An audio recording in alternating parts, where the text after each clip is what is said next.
Bom, eu sou Cecília Coimbra, sou psicóloga, fui professora de História durante muitos anos, depois fui fazer Psicologia, tive preso durante o período da ditadura militar e hoje eu fui fundadora em 1985 do Grupo Tortura Nunca Mais do Rio de Janeiro e hoje voltei à presidência do grupo.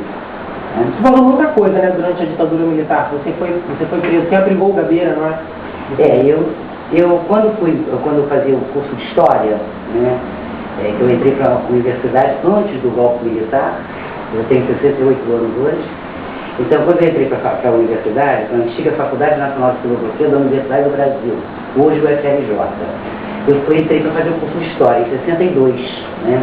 Era um período muito tumultuado, um período extremamente, né, com muito movimento estudantil, a UNE tinha um movimento imenso, os centros de cultura popular, chamados CPC da UNE, né, faziam vários teatros, peças de teatro, filmes, na época, muito falando da questão da miséria, né? E logo eu me filiei ao Partido Comunista Brasileiro, o PCB. Então, eu era filha de pessoas extremamente conservadoras, né? O meu pai era um português extremamente conservador e, inclusive, exaltava o governo ditatorial de Portugal à época, que era o governo de Salazar, né? E eu sempre fui crítica, já começando a ficar crítica com relação à questão da religião, etc e tal, e fui fazer História e me liguei ao Partido Comunista. Quando veio o golpe, em 1964, o golpe civil-militar, porque não foram só os militares que deram o golpe, os militares foram apoiados por grandes empresários, né, por um setor civil muito grande, que quase não se fala, eu acho que é importante se falar isso. Eu continuei militando no Partido Comunista, me escondi logo depois do golpe, porque a gente ficou sendo procurado, etc e tal. Voltei depois para a faculdade, consegui me formar em 1965 em História e comecei a discordar do Partido Comunista Brasileiro naquela época. E comecei a fazer parte do que a gente chamou de dissidência do PC, do Partido Comunista na Guanabara, que era o antigo estado da Guanabara. Dissidência do PC na Guanabara.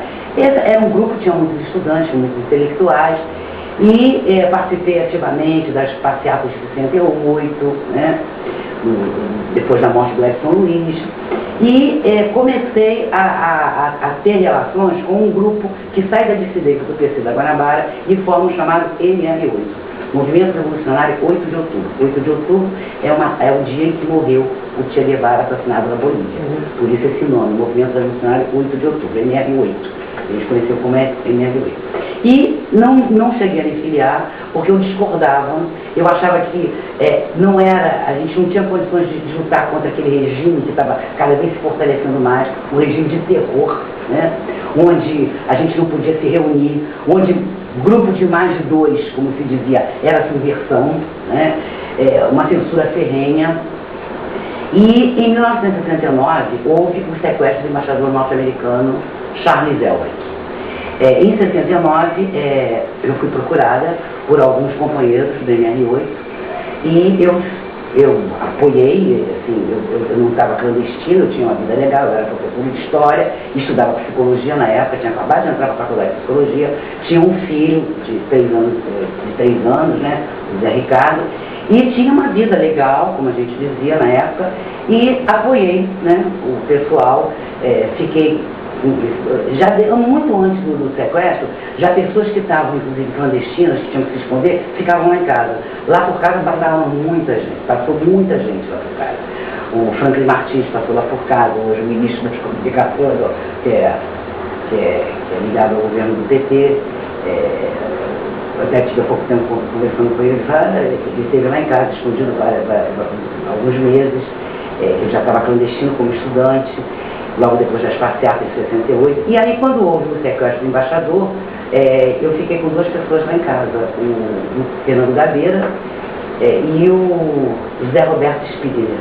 O José Roberto Spigner foi morto logo depois em São Paulo, né? E o Gabeira um pouco depois ele foi preso em São Paulo também. E houve em 1970, o Gabeira já tinha sido preso, o José Roberto Spigner já tinha sido morto, houve uma denúncia anônima contra nós, né? E a minha casa ficou sendo observada. durante algum tempo. Você percebia essa observação? Não, a gente soube depois que foi preso. A gente até hoje não sabe de onde partiu a denúncia, etc. Porque era um clima de terror naquele momento. Né? Quer dizer, aí você pode até perguntar, mas por que você sequestrava embaixadores? Quer dizer, era uma forma de ação que se mostrar os países. Não só de mostrar o que estava acontecendo aqui, mas para libertar os companheiros que estavam sendo barbaramente torturados na prisão. O que se fazia era isso, a troca do embaixador por um certo número de pessoas que estavam presas sendo torturadas, né? E eu acho que foi válido naquele momento, né? Eu acho que a gente tem que ter uma visão crítica do que a gente fez, mas a gente não pode comparar os erros que a gente cometeu, e muitos a gente cometeu naquele período, com os erros da ditadura militar. Da ditadura civil militar. O que houve nesse país foi, depois do AI-5, depois de 13 de dezembro de 1968, depois do ato institucional número 5, que a gente fala é o golpe dentro do golpe, né? Porque de 64 a 68, a gente tem um período de ditadura onde havia perseguição, censura, mas ainda havia algum movimento social. As passeatas aconteciam, algumas peças de teatro, né? Depois do AI-5, depois de 13 de dezembro de 68, é o que a gente diz, inaugura a grande noite no Brasil. É ali que começa a chamar terrorismo do Estado, onde a tortura se torna instrumento oficial do Estado brasileiro. Né? Isso é importante que a gente diga, porque poucas pessoas sabem. Né? O Brasil usou a tortura, o governo brasileiro naquele momento, por isso que a gente fala de terrorismo de Estado. O governo brasileiro, o governo ditatorial, usou a tortura como instrumento oficial do Estado brasileiro. Né? E é o Brasil que inventa a figura do desaparecido político. A tortura é um grande poder de convencimento. Lógico, a tortura é uma coisa inimaginável. É inimaginável. Né? Eu não quero me emocionar. Mas é inimaginável a tortura. Que a gente ouve na escola não dá para ter noção que realmente acontecia. Mesmo a gente que sabia, a gente sabia o que estava acontecendo, nos chamava porões da ditadura, mas a gente não imaginava que fosse de uma forma tão cruel e tão perversa. Até que você foi detida, né? Até que eu fui preso em agosto de 1970, em cima de uma denúncia anônima, como eu te falei. Você foi buscar em casa? Eu fui preso em casa. Né? O seu filho estava? Eu fui preso na casa da minha mãe, porque meu filho estava com um sarampo sério, eu fui mais velho, né? Que era o que tinha nascido na época. Estava com 3 anos e eu fui presa na casa da minha mãe. O Novaes, meu marido na época, José Novaes, ele foi preso no trabalho. Né? E nós fomos levados inicialmente para o DOPS, o Departamento de Ordem Política e Social, né? Que era um órgão do Estado. E ficamos lá 2 dias, eles fizeram uma revista na casa da gente, retiraram mais de 150 livros, que não tinham nada de subversivos. Eram livros, inclusive, assim, poema russo, história coleção dos contos russos, obra do Pavlov, né? História do Sargento de Milícias, que é um romance brasileiro, né? Então, tudo, a ignorância dos caras era tamanha, e eles pegaram muito documento lá em casa. Eles pegaram um documento que eu não sabia que estava lá, um documento que não tinha o nome da organização, mas era um documento da época do embaixador norte-americano. Eles pegaram e aí começaram. A gente ficou com um interrogatório, mais de 24 horas no DOPS, sem conseguir dormir. Ali houve tortura psicológica, não houve tortura física no DOPS. Né? E a gente dizia, não sei de onde é esse documento, não sei. E 2 dias depois, eles levam a gente para o DOI-CODE. O DOI-CODE ficava na Polícia do Exército, na Tijuca, na Barão de Mesquita, né, onde tem, né, o batalhão da Polícia do Exército, da PE, e no prédio lá, no fundo, funcionava o DOI-CODE, onde ninguém entrava, pouquíssimas pessoas entravam, só o pessoal de confiança deles, né, mesmo os soldados, não era qualquer oficial que entrava ali, não podia entrar. Aí nós fomos levados encapuçados, né, para esse local, que eu reconheci como sendo a Polícia do Exército, da Tijuca, e fiquei do dia 24 de agosto, que é o dia do soldado, do dia 24 de agosto ao dia 11 de novembro. Eu fiquei preso e incomunicável. E aí, logo que eu cheguei, era aquela coisa, né? Eram agressões não só de palavrões, sua isso, com quantos você não sei o quê, eram palavrões, né, eu fui recebida a palavrão, ou sua isso, com quantos não sei o quê, né, para quantos você deu, né, e uma coisa, palavras de baixo calão, né, os meus irmãos foram todos presos, não tinham nada comigo. A polícia bateu na casa da minha mãe depois, que me prendeu, quando eu fui para o DOI-CODE, 2 dias depois, a polícia vai para casa da minha mãe, prende todos os meus irmãos, só não prendeu o meu irmão menor, que tinha 14 anos, que é o Custódio Fuimba, aquele fotógrafo do Globo, né? Ele era menor de idade na época, mas meus 4 irmãos foram presos, né? E eles me disseram que meu filho teria sido preso também, teria sido entregue às unidades menores. E eu acreditei nisso. E durante algum tempo eu acreditei que o Zé Ricardo tivesse sido entregue às unidades. E eu estou cansada de falar disso, mas sempre gostando. E a tortura na mulher é uma coisa muito séria, né? Então, a sociedade da gente é uma sociedade muito machista, né? Muito machista. E quando você é recebido aos berros, aos gritos, aos palavrões, é uma forma de você te desqualificar enquanto mulher, né? Então, quando eu cheguei no Doicode, lá na Polícia do Exército, ficar capuçada, me levaram logo para uma cela no segundo andar e ele recebi uma visita, entre aspas, de um cara que se dizia médico. Depois eu soube que se tratava de psicanalista, que fazia trabalho de médico, entre aspas, para aquele lugar da medicina, chamado Amilcar Lobo. E depois muitos anos depois, a gente conseguiu caçar o título de médico dele. O que ele fazia? Ele acompanhava as torturas. Ele era aquele cara que apoiava os torturadores em termos de dizer, não, dá uma paradinha aqui agora, não pode continuar, para ver a resistência do preso, para ver até onde a gente podia conseguir falar, para dar as informações, né? E quando a gente chegou lá, imediatamente os caras reconheceram o documento. Quer dizer, o DOI-CODE era importante dizer que o DOI-CODE, ele era uma unificação de todo o serviço de informação e repressão. Ele tinha muito mais poder e eficiência do que o DOPS. Então, em menos de 15 minutos, eles ficaram sabendo de onde era aquele documento. Que eles aprenderam, tinham aprendido da minha casa. E eles souberam, é um documento que tem a ver com o sequestro do embaixador norte-americano. E aí, tinha acabado de acontecer o sequestro do embaixador alemão. Em junho de 1970. E eles acharam que a gente tivesse alguma coisa com o sequestro. Mas houve nenhum tipo de tortura ao embaixador, não, né? Não, nenhum desses embaixadores. Não, é importante, todos esses embaixadores que foram sequestrados em troca de prisioneiros que estavam sendo torturados, né? Nos centros de tortura que tinham, vários centros de tortura no Brasil naquela época, nenhum deles. Né? Nenhum deles. Né? Aí ele recebeu a visita. Aí eu fui, esse médico me tirou a pressão, perguntou se eu era cardíaco, eu não entendi nada. Quando eu desci, aí eu entendi. Ele estava presente à tortura. Ele tinha informações, perguntou se eu era cardíaca, se eu me pediram pressão. E aí, a primeira coisa que me fizeram foi botar nua, né? E acharam que a gente tinha alguma coisa a ver com esse sequestro do embaixador alemão, que tinha acontecido naquele período, que eles não tinham nenhuma informação. Só que tinha sido outra organização, tinham sido outras organizações que tinham feito sequestro do embaixador alemão. Não eram as mesmas organizações que tinham feito sequestro do norte-americano, né? Então, quer dizer, eu fui, assim, uma coisa que é uma coisa terrível, eu era levada para ver meu marido ser torturado na época, né? Coisas assim, os gritos que ele dava, que eu nunca tinha ouvido, nunca gritar na minha vida, os gritos dele me acompanharam durante anos. Eu ouvi aqueles gritos, né? Pesadelos. E eles me molharam todo, me colocaram nua. A primeira coisa que eles fazem com as mulheres, além dos xingamentos, era te colocar nua, uma forma de desqualificar, né? E molharam meu corpo e me davam choques elétricos, para que o choque fosse mais intenso, fosse molhada, né? Então me davam no nariz, que é um lugar úmido, na orelha, na boca, na língua, no bico do seio, na vagina. Né? E é uma coisa indescritível. Né? O choque elétrico é um negócio indescritível, porque você não tem nenhum controle sobre você. Né? Você se urina, você não tem controle dos esfínteres, né? Então é uma coisa assim horrível, que você treme toda. Eu vi o meu pai sendo torturado, levando choque elétrico, né? Era uma tortura para mim também, e eu também, né?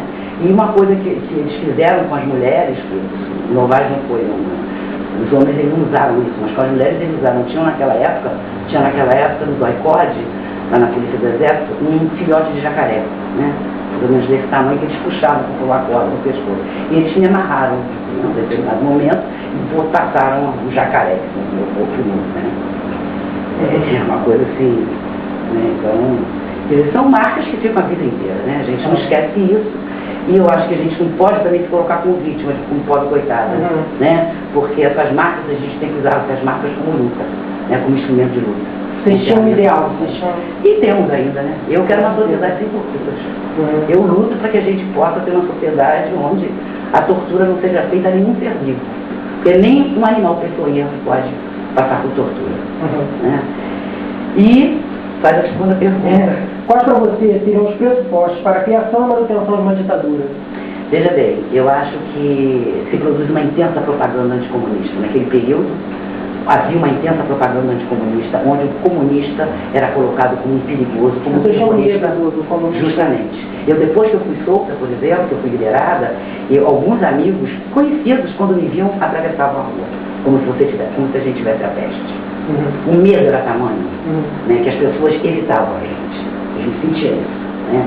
E era uma propaganda intensa. A Rede Globo se faz durante o período da ditadura. Né? O poderio da Rede Globo. Os meios de comunicação já vinham desde os anos 50, aí estudando um pouco de história do Brasil, a gente vê, desde os anos 50, já se propagava o golpe e já se propagava uma campanha intensa anticomunista. Né? Que o Brasil estava sendo tomado pelos comunistas, que Moscou, nós já recebemos dinheiro de Moscou. Né? Então, uma série de propagandas violentas e uma inflação que subia violentamente. Né? E aí vem os militares com apoio dos empresários, das multinacionais, que é importante dizer, o golpe vem, por quê? O golpe vem, o Brasil foi um dos primeiros, e depois o golpe, outros países da América Latina passam pelo mesmo.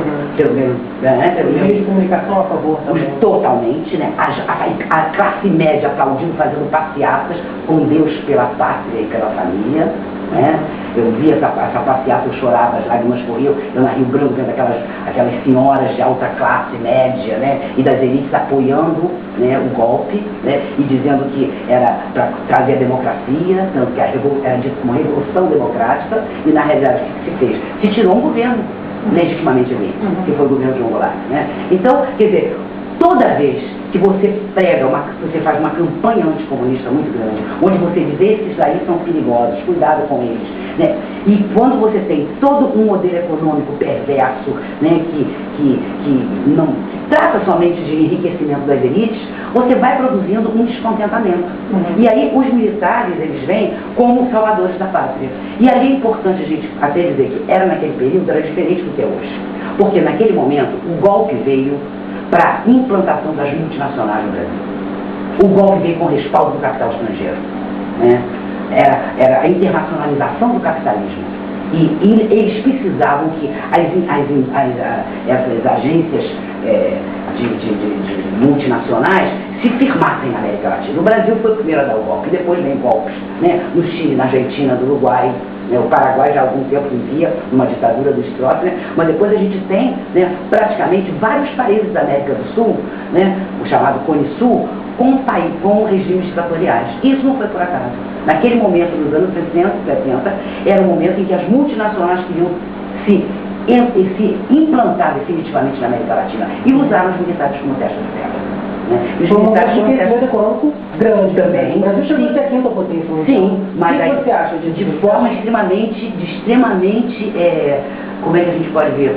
Produzida artificialmente. É o chamado milagre econômico. Né? Onde você vê naquele período, né, a Bolsa de Valores, você jogando na Bolsa de Valores, o projeto de ascensão social, né, a classe média, né, querendo ascender socialmente, né, e você teve durante um período, quando o Delfim Neto foi ministro da Economia, um crescimento artificial, sem dúvida, né, um crescimento artificial, o chamado milagre econômico, que depois começa a decair.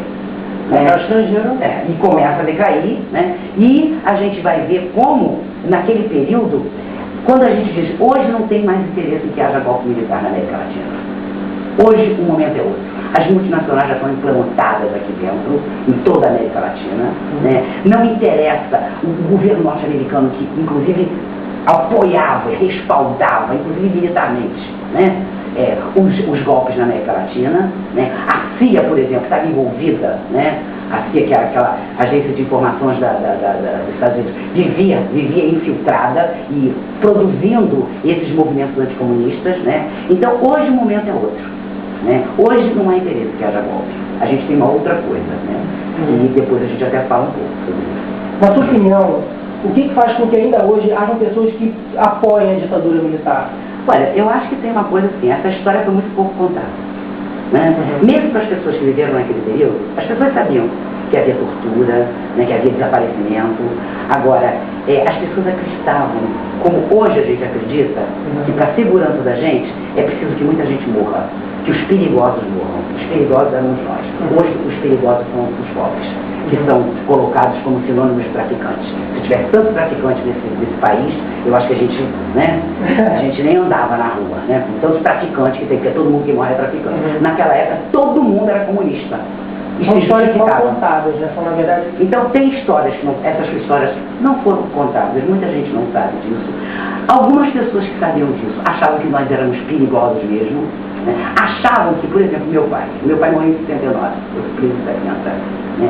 O meu pai dizia que não havia tortura no Brasil. Meu pai dizia, isso é invenção de vocês, isso é invenção dos comunistas. Não existe tortura no O Brasil. que você acha que ele diria se ele Pois é, eu tivesse pensava muito nisso quando eu estava presa.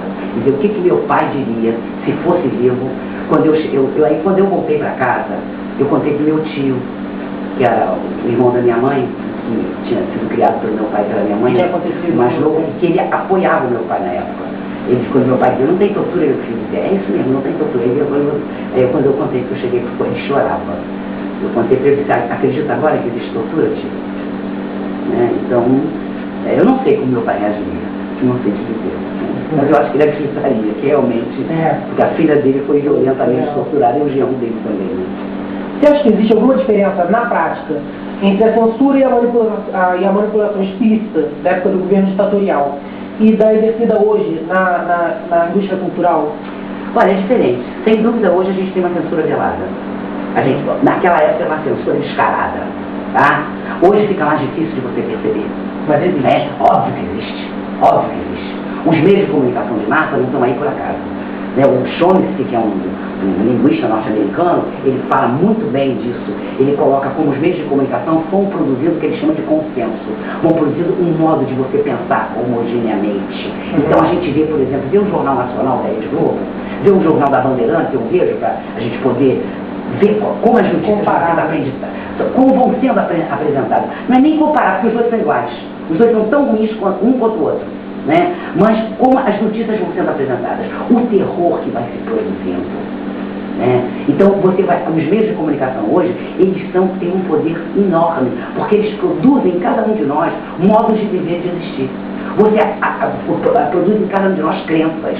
Os meios de comunicação de massa que vão dizer pra gente o que a gente tem que pensar, como é que a gente deve agir, né? O que é legal. Então havia uma censura ferrenha naquela época. Tá? Hoje a censura é de outra forma, mas existe censura. A gente vê que não é qualquer notícia que aparece. Interessa certas notícias. Né? As pessoas selecionam as notícias. Né? Então a gente vê muita coisa que está acontecendo, não é notícia. Então é como se não tivesse acontecido. Ou seja, quando os movimentos sociais, por exemplo, são apresentados como criminosos hoje. O MST é criminoso. O MST se abriu inclusive uma CPI sobre o MST. O movimento do sem teto é criminalizado o tempo todo. Então a gente tem que estar atento. Não existe o que eles realmente dizem que... Não acredito nisso. Você não acredita? Não acredito. Eu acho que tem algumas coisas assim, mal administradas, mas não da forma como eles colocam. Não tem em qualquer lugar. Não tem em qualquer lugar. Né? Agora, não como eles colocam. Isso é uma forma de criminalizar. É criminalizar os movimentos sociais. Né? Como a gente tem sido criminalizado, etc. Depois você até fala sobre isso com os seus colegas, não esqueçam de falar sobre a questão que a campanha que a gente está fazendo hoje, até porque a gente foi criminalizado. A gente foi, na justiça, a gente foi julgado e tivemos que pagar para 3 torturadores da Polícia Federal uma quantia, R$47 mil, depositamos na justiça. Isso é uma forma de criminalizar os movimentos sociais. E isso não apareceu em lugar nenhum. Né? Isso apareceu na Folha de São Paulo só e depois não apareceu em lugar nenhum. Então não é por acaso que certas coisas não aparecem. E quando aparece, como é o caso dos sem teto e dos sem terra, aparece de forma criminalizadora. Né? A redemocratização do Brasil foi adquirida com muita luta, tá? Você que prova.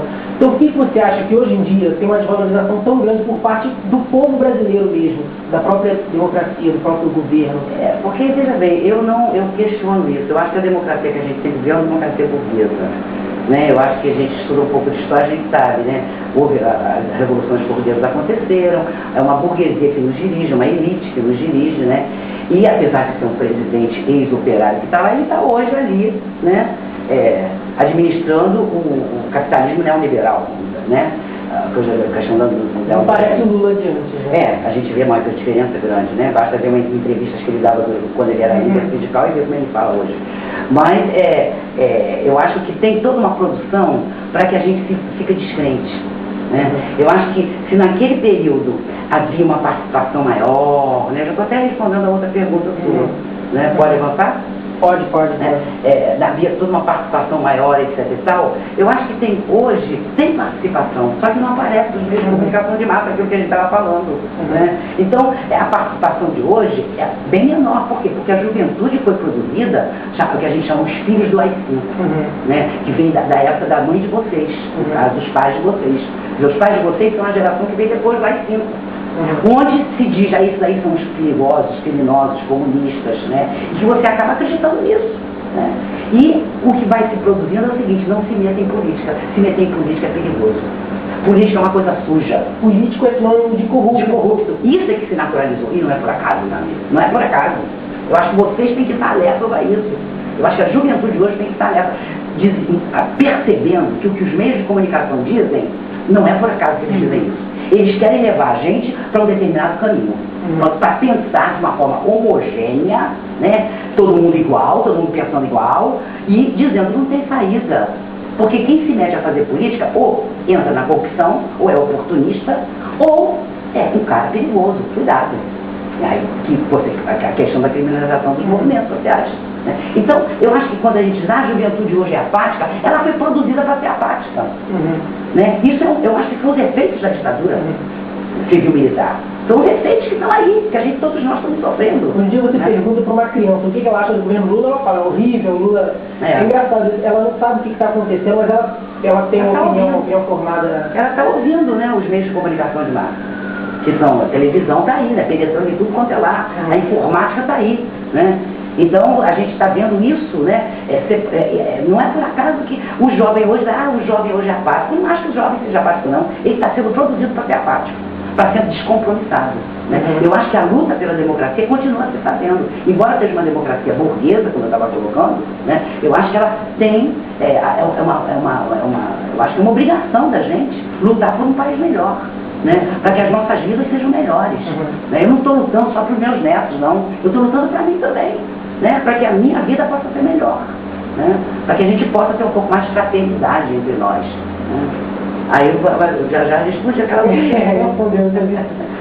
Muitos dos atuais governantes que estão agora no poder no Brasil lutaram contra a ditadura ao seu lado, inclusive alguns participam de guerrilhas. O que você acha da participação dos atuais, dos antigos fora da lei, hoje em dia na política? O que você acha? Eu acho lamentável. Eu fui fundadora do PT no Rio de Janeiro, acreditei no PT, né? Depois que saí do Partido Comunista, fiquei na dissidência, não me meti mais em nenhum grupo, e em 1981 fui uma das fundadoras do PT no Rio de Janeiro. E saí, há 4 anos atrás, por discordar profundamente da política que vinha sendo implementada. Eu lamento profundamente, eu fico envergonhada de ver uma Dilma Rousseff, de ver o José Dirceu, que já saiu, né, ligado à corrupção, sabe? Uma Dilma Rousseff que foi uma militante, né, da Palmares naquele período, uma mulher que foi presa, torturada, fazer o papel que ela está fazendo hoje, né, de apoio aos militares, né, de apoio à não abertura dos arquivos da ditadura, que a gente continua brigando para que eles abram. Os arquivos de toda a documentação da ditadura, a gente sabe que existe, e nenhum desses arquivos foi aberto até hoje. Tanto que a nossa campanha hoje é pela abertura ampla, geral e restrita dos arquivos da ditadura. A gente precisa saber o que aconteceu nesse país. De jeito nenhum. E veja bem, a gente não quer levar ninguém preso, não. Porque a gente é contra essa política que se coloca aí de tolerância zero. Né? Essa política onde você criminaliza tudo, onde você criminaliza as pequenas infrações, onde tudo tem que ser a justiça que tem que dar. A gente é contra isso. A gente acha que, né, esses torturadores todos precisam ser publicizados, eles precisam ser conhecidos, a história deles tem que ser contada, os crimes contra a humanidade que eles cometeram, de tortura, de sequestro, de ocultação de cadáver, porque a gente tem quase 150 desaparecidos políticos no Brasil. Os corpos não foram entregues aos seus familiares. Isso é uma coisa perversa. Porque tem mãe até hoje, fora as que já estão morrendo, que a maioria já morreu, que acha que seu filho um dia pode aparecer, porque está com amnésia. Então tem mãe que não se muda de endereço, que não quer mudar o telefone, porque acha que o filho pode um dia aparecer. Então é uma tortura constante, é uma coisa perversa. Essas pessoas que militaram no período da ditadura, né, são hoje favoráveis ao esquecimento, né, a silenciar e a esquecer. Né. Por isso a gente se coloca ao contrário, se coloca em oposição a toda uma política de direitos humanos que o governo federal vem. Não só o governo Lula, o governo Fernando Henrique Cardoso, desde 85, desde o início dos governos civis, né? Desde a chamada Nova República, em 1985. Né? Agora, já falou um pouco sobre isso. O livro que a gente está fazendo trabalho é As Meninas. São 3 garotas que vivem durante a ditadura militar. Por mais alienadas que elas possam chegar a ser, todas elas sabem o que está acontecendo, tem uma ciência sobre a ditadura militar. O que você acha que aconteceu com o jovem hoje em dia e por que você acha que se deu isso? Assim, qual fator externo fazendo? Eu acho que tem essa produção que eu falei dos meios de comunicação de massa, que produz apatia, descompromisso, dizendo que está tudo dominado. Essa frase não vem por acaso. Está tudo dominado. Quando a gente está tudo dominado, é para ninguém fazer nada. Para dizer que não adianta fazer nada, que não vai adiantar nada. Está tudo dominado. Né? É inevitável. Né? Como se fosse uma coisa. Isso não é por acaso. Está sendo produzido. E tem, em termos do exterior, tem a questão da globalização que está aí. O neoliberalismo, que é uma coisa mundial, é global. Onde você está produzindo a criminalização de todo e pequeno qualquer delito. Né? Hoje, né, a gente quer mais lei dura, repressiva, baixa da idade penal, né? A gente quer tolerância zero, choque de ordem. Isso aí é por acaso, gente. A gente hoje vive numa outra forma de dizer, nós não vivemos em democracia coisíssima nenhuma. Nós vivemos o que alguns autores falam de estado de exceção. Nós vivemos um outro tipo de ditadura muito mais sofisticada, muito mais sutil, onde a censura, né, existe, mas a gente não percebe, né, onde se você vai por um caminho que não é o caminho que se espera, você vai ser criminalizado, como os movimentos sociais, que até me perguntou, mas você acha que o MST realmente, olha, veja como a coisa é competente e eficiente, as informações que são dadas pelos meios de comunicação, que você, até pessoas que têm informação como vocês, me perguntam, né, mas será mesmo que o MST não é criminoso? Entende? A pessoa está na dúvida. Porque é tão eficiente, é tão competente as informações distorcidas que os meios de comunicação fornecem, né? E hoje, esse Estado neoliberal globalizado, que é mundial, não é só de Brasil, que é mundial. Óbvio que o Brasil tem as suas especificidades em termos da história dele, em termos do período da ditadura, mas a gente tem que ver isso como uma coisa do capitalismo mundial hoje. Né? O sistema capitalista, aí você tem que ver, né? E aí a gente recorre para o Karl Marx, né? Que eu acho que o Karl Marx traz uma visão muito importante para a gente. Entender que sociedade é essa que a gente vive hoje. Que a gente sempre viveu. Que é a sociedade capitalista. E aí eu sempre lutei contra a capitalismo. E continuo lutando. Não é essa sociedade que eu quero. Né? Uma pergunta assim fora. Você acha que um país que hoje é capitalista consegue virar comunista do jeito que foi realmente? Porque o socialismo seria uma transição para o comunismo. O socialismo seria imposto. O comunismo seria algo que flui. Você acha que hoje, se por exemplo viesse um governante que tivesse capaz, você acha que se daria? Não é assim que se daria. Eu acho que o erro, a gente tinha uma visão muito errônea, né? A gente queria fazer a Revolução Socialista, mas a gente esquecia o nosso cotidiano, o que a gente chama de micropolítica. Tá? É aqui, no aqui e agora que eu posso fazer as mudanças. É no meu cotidiano. É você na sua escola, né? É eu dando aula para os alunos lá do mestrado e doutorado da UF, né? Então, é na questão micropolítica. Eu acho que a gente pode fazer pequenas revoluções no nosso cotidiano. Tá? Eu acho que a gente foi derrotado, e essa derrota, eu acho que custou muito a vida de muitos companheiros nossos, né? Marcou a gente, né? Marcas que não se esquecem, né? Que não se vê, mas que não se esquece, que estão aqui, né? E eu acho que a atuação na micropolítica, no cotidiano, nas pequenas coisas, é por aí. Né? Eu hoje não tenho assim, não é que eu não tenho utopia. A minha utopia é essa, de realizar utopias no cotidiano, no aqui e agora. Né? De mudar a minha vida de uma forma melhor, não de uma forma individualizada, porque é isso que o capitalismo prega, o individualismo. A gente tem que tentar coletivizar o máximo que a gente pode, grupalizar, né, porque temos mais força com isso. Agora, é discutir essas questões no cotidiano, é tentar mudar no nosso cotidiano. Eu sempre uso essa expressão. A gente, naquele período, a gente queria mudar o mundo, queria fazer